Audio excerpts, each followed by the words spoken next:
Oh, again, it's a texture thing, isn't it? You have the Yeah. crispy pastry, and then that succulent, moist mincemeat that you've made. Christmas is not bad, is it?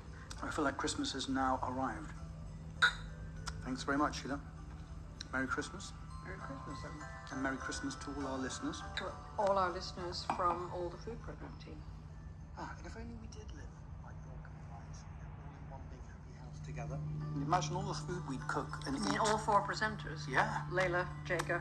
Maybe we Jaga should. could brew the beer. Layla could grow all the vegetables. I could make panelli. I'm not a very good baker, but I could get better. Wow, look at that, Sheila. Hurtling down the road.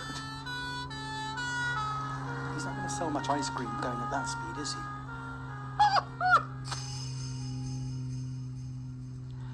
The food programme was presented by Sheila Dillon and Dan Saladino and produced in Bristol by Dan as well. And a reminder that through this week, Stanley Tucci reads his memoir, Taste, My Life Through Food, including some seasonal recipes.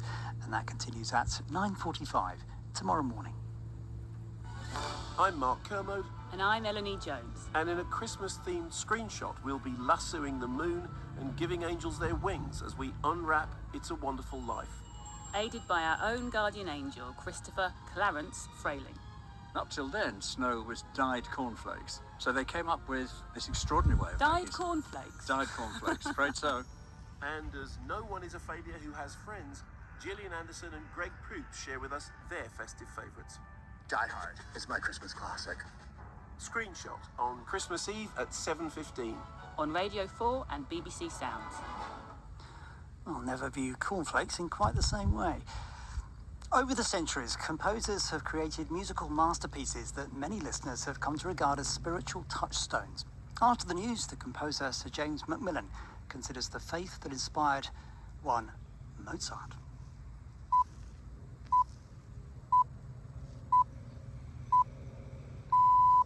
BBC News at 4 o'clock. Ministers are meeting to discuss possible responses to the rising cases of coronavirus in England. The BBC understands that civil servants have drawn up 3 options of different levels of severity, ranging from low to high. Boris Johnson's colleagues are said to be divided over which measures to take. Some scientists have called for the government to implement fresh restrictions before Christmas.